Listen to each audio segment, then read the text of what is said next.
Have you ever helped someone who looked like they had nothing to give back, only to find out later that they were everything you needed? It was raining that morning. The clouds were heavy and the roads were wet. Michael sat in his small, old cab, parked near the corner bakery. His shoes were soaked and his stomach growled from hunger. He hadn't eaten since the night before. Business had been slow, and most people preferred ride-hailing apps now. Michael, however, didn't have a smartphone fancy enough for that. He only had his worn-out Nokia and a pocket full of coins.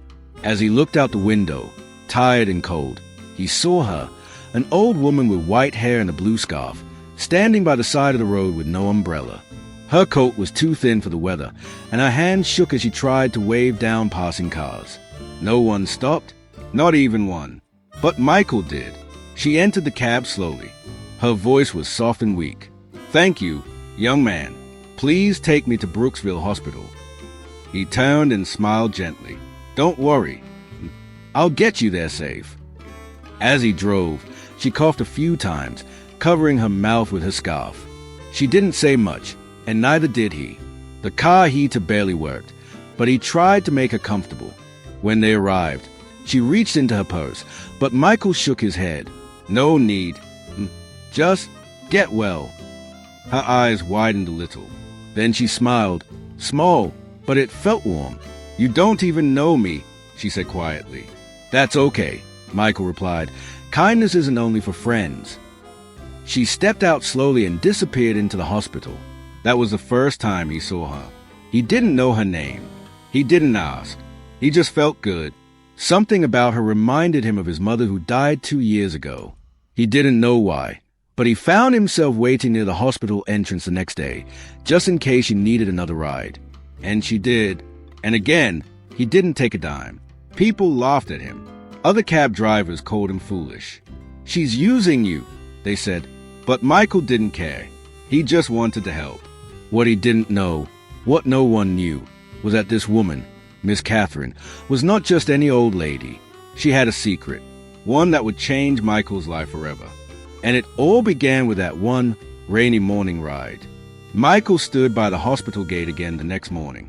The sky was clear now, and the sun peeked through the clouds. He leaned on his cab, yawning and wiping his tired eyes. He had spent the night in the car again. Still no money for rent. But something inside him told him to wait. He didn't know if Miss Catharine would show up, but he hoped she would.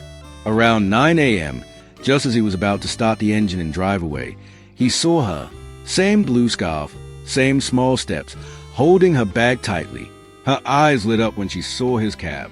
"You came back," she said softly as she climbed in. Michael smiled. "Yes, I thought maybe you'd need a ride again." She nodded. "Brooksville Church today." He nodded and drove off. As they moved, she looked out the window, quiet again. He stole a glance at her in the mirror. Her hands were pale and thin. Her coat looked even older in the sunlight. Still, she sat tall, with quiet grace. When they reached the church, she asked again, "How much do I owe you?" Michael shook his head. "Nothing." She looked at him longer this time. "Are you sure? You work hard." He smiled faintly. "Helping you makes me feel useful. That's enough." Days turned into weeks. Michael became her unofficial driver. He took her to hospitals, churches, parks, and sometimes just for fresh air. She never gave her full name, and she never talked much about herself. She asked more about him instead. One day, she asked if he had a family. "Not anymore," he replied. "My mother died 2 years ago. I'm all alone now." She was quiet for a long time. Then she said, "You're a good man, Michael." He didn't know why, but those words felt like gold. No one had called him a good man in a long time, not even himself. But something about her puzzled him. She always dressed the same. She never carried a phone. She didn't act like someone rich. And yet, there was something about her voice. It was soft but full of wisdom.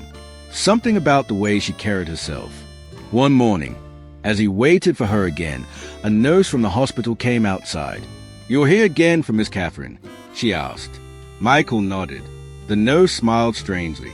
"She likes you. You remind her of someone special." Michael asked, Her son? The nurse only nodded once, then walked away quickly. Michael sat still for a moment. He didn't know it yet, but that simple answer would soon mean everything. Michael's routine became almost the same every day. Wake up in the back seat of his cab, wash his face at the public restroom nearby, eat whatever cheap snack he could find, then drive over to the hospital gate and wait for Miss Catharine. Some days she didn't come out, and he'd worry all day. But whenever she did, she always gave him the same small smile and soft "Good morning, Michael." She didn't talk much, but when she did, her words were thoughtful and kind. Michael didn't have anyone else in his life who made him feel that seen, that respected. In her quiet way, she filled the empty spaces in his heart. One cold evening, as he parked the cab after dropping her off, another cab driver named Jerry walked up to him, laughing. "You still doing that free ride thing for that old woman?" he asked, chewing gum loudly.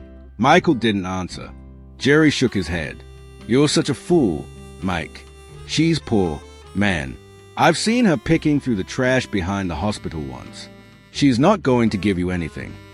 Michael's chest tightened. Maybe she's poor. Maybe not. That doesn't matter. Jerry raised his eyebrows and laughed harder. "Man, wake up. This is the real world. You give, you get. That's how it works." But Michael shook his head slowly. "No. Sometimes you give just because someone needs it." That night, Michael couldn't sleep. He sat in the front seat, looking up at the stars through his cracked windshield. Was Jerry right? Was he wasting time and fuel? He was already struggling. He hadn't made money in days. The rent for the cab was overdue. And yet, something inside him wouldn't let him stop. Something about Miss Catharine made him feel like what he was doing mattered. As he sat thinking, a soft knock came on the window. He jumped and turned. It was her, Miss Catharine. She had tears in her eyes. "I couldn't sleep," she said quietly. "I just wanted to say, thank you for never turning me away." She placed something in his hand, a small locket. "Keep this. My husband gave it to me before he died. I want you to have it." Michael held it, confused. "But why me?" She just whispered, "Because I see something in you." He didn't understand what she meant, but something deep inside told him not to ask. Not yet. As she walked away into the night, her step slow but steady, Michael held the locket to his chest. He didn't know it yet, but that locket was a first real sign. A sign that she wasn't just a lonely old woman. She was someone with a past and a plan. The morning air was thick and heavy. Michael waited in his cab as usual, but this time, Miss Catharine didn't come out. He waited for 2 full hours. He checked the hospital entrance again and again, hoping to see her blue scarf or hear her soft voice. But nothing. Worry started to creep in. What if she was sick? What if something had happened to her? Finally, Michael gathered his courage, stepped out of the cab, and walked into the hospital. He didn't know which room she stayed in, or even if she was a patient. But he went straight to the front desk and asked, "Please, I'm looking for Miss Catharine. I usually drive her. Is she okay?" The nurse at the desk looked up and nodded slowly. "You must be Michael." He was surprised. "She speaks of you often," the nurse said. "She was moved to a private room yesterday. Room 208. Go ahead. She'll be happy to see you." Michael walked through the quiet halls, his heart beating fast. He reached the room and knocked gently. A soft voice said, "Come in." He entered. Miss Catharine was lying in bed, her blue scarf folded neatly on a chair beside her. She looked weak, paler than usual, but her eyes were warm. "Michael," she said with a soft smile, "you came." He walked to her side and sat down. "I was worried," he said. "I didn't see you this morning." She reached out and touched his hand. "I'm not well, but I needed to see you one more time." Michael didn't know what to say. He hated seeing her like that. "Don't say that," he whispered. "You're strong. You'll get better." She smiled but didn't reply.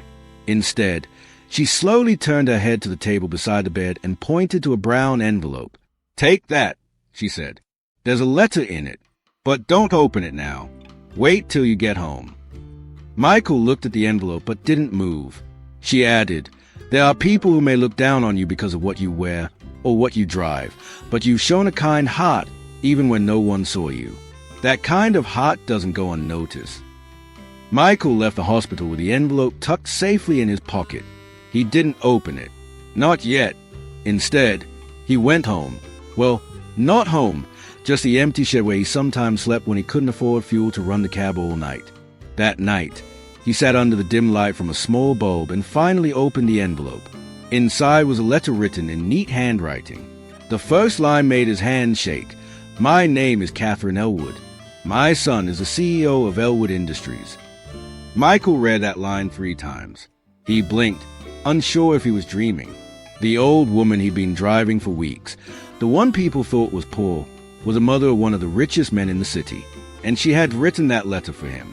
Michael held the letter in his shaky hands as if it was something holy. He sat still for a long time, staring at the words. My son is the CEO of Elwood Industries. That sentence repeated in his mind again and again. He had passed by Elwood Towers many times in his cab, always wondering what it must be like to work in such a tall, shiny building. Now he was holding a letter from the mother of the man who owned it. Michael continued reading. Slowly. You may not understand why I hid my true identity, but I had to be sure of something. I've met many people in my life, Michael, but very few have ever shown the kind of pure kindness you have shown me. You reminded me of my late husband. You gave when you had nothing. You cared when no one else did. And that's why I've recommended you to my son. Tears ran down Michael's face. He wasn't used to praise. All his life, people had called him lazy, unlucky, or just a poor cab driver. No one ever believed in him, except maybe his mother, before she passed. And now, Miss Catharine, he turned to the last part of the letter. I don't know what tomorrow will hold for me, Michael, but I want you to take this letter to my son, Mr. Jonathan Elwood. He will know what to do. Trust him. Just show this letter. That's all you need. Michael folded the letter gently, placed it back inside the envelope, and held it against his chest. He felt scared, excited, confused. Was this real? Would her son even care? Or would he laugh and throw him out?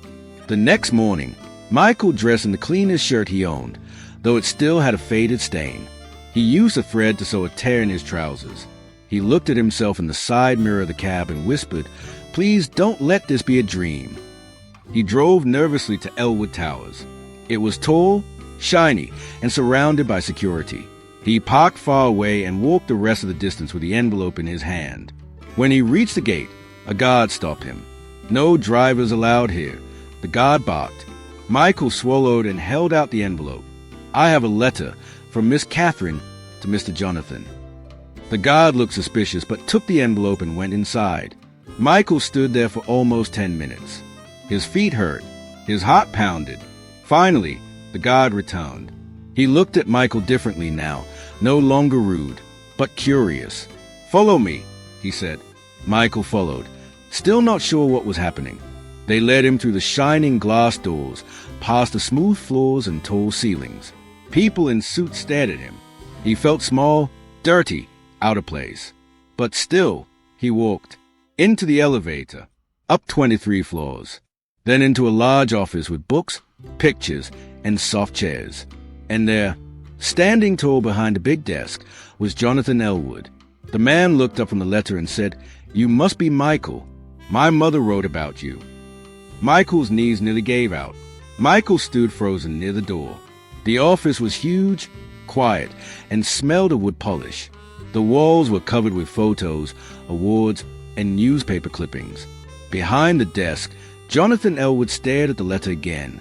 He was in his early 40s, well-dressed, with strong features and sharp eyes. He didn't smile. Not at first. He looked at Michael carefully, like he was trying to understand something deep.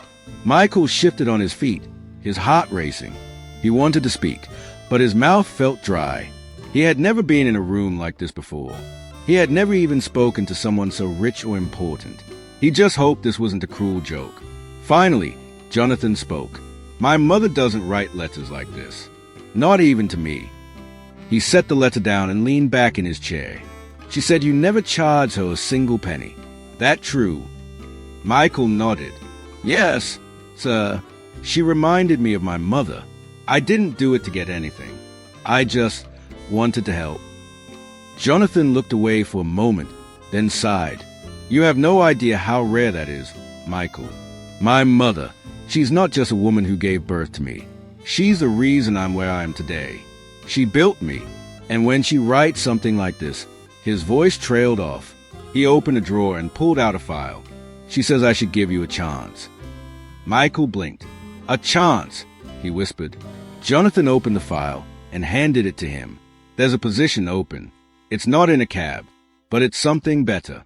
You'll be trained. It won't be easy, but if you're willing to work hard, you'll earn your way. Michael took the file slowly. Inside was an offer letter for a junior operations role at Elwood Industries. It didn't make him rich overnight, but it was a real job, a real start. Michael looked up, speechless. Jonathan nodded. You've helped someone I care about more than anyone. That's enough for me. And for the first time since Michael entered the room, Jonathan smiled slightly. Welcome to Elwood. Michael left the building in a daze, the offer letter clutched in his hand. The same people who ignored him before now smiled at him politely. Some even nodded. As he stepped outside, the sun shone bright, and the streets looked different. He sat in his old cab, leaned his head on the steering wheel, and wept, not because he was sad, but because something inside him had changed. He didn't know what tomorrow would look like, but for the first time in years, it didn't scare him. He wasn't just Michael the cab driver anymore. He was Michael, the man who helped a stranger and was about to begin a new chapter of life. Michael stood outside the giant glass building again, only this time, he wasn't wearing his faded clothes or holding an envelope. He wore a new shirt and tie given to him at orientation. It felt tight and strange, but he didn't mind. He kept rubbing his hands on his trousers nervously. He couldn't believe he was really here. He kept thinking someone would come out and say, "It's all a mistake. Go back to your cab." But no one did. Instead, a young woman with a big smile came out to meet him. "Hi, Michael. I'm Tracy. I'll show you around." She didn't look at him like he didn't belong. She spoke kindly, like he was important. She led him through different departments: finance, marketing, logistics. There were bright lights, clean desks, and computers everywhere. People moved quickly, clicking on screens and talking on headsets. Michael felt lost. He had never used a computer before. He didn't even know how to send an email. Tracy noticed and gently said, "Don't worry, we'll teach you. You'll learn everything step by step."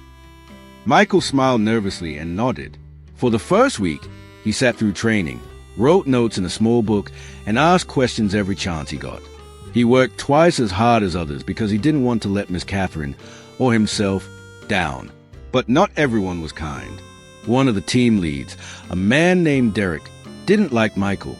"He's just a cab driver," Derek whispered to others. "He doesn't belong here. He probably got in through pity." Michael heard those words one afternoon as he passed by the break room. They stung. He didn't say anything, but his chest felt heavy. That night, he went home to his small rented room and sat alone on the floor. The fancy office, the new clothes, the ID badge, none of it could protect him from that kind of pain. He looked at the letter from Miss Catharine again. "You have the heart. That's what matters." He read it twice and slowly smiled. He knew he didn't have experience, but he had something Derek didn't have: gratitude. And that was the fuel he'd use to keep going. Michael arrived earlier than everyone else. Every day, he was the first to switch on the office lights and the last to shut them off. He studied company files, read manuals he barely understood, and kept asking for more tasks, even small ones. He made mistakes, lots of them. Once, he sent a shipment order to the wrong location. Another time, he printed 200 copies of the wrong form. People laughed behind his back. Derek rolled his eyes every time Michael spoke in meetings. "You're slowing the team down," Derek told him one morning in front of everyone. Michael felt his throat tighten. He wanted to walk out, but instead, he stood up and said, "I may be slow, but I'm learning." That night, Michael didn't cry like before. He walked back to the hospital to see Miss Catharine.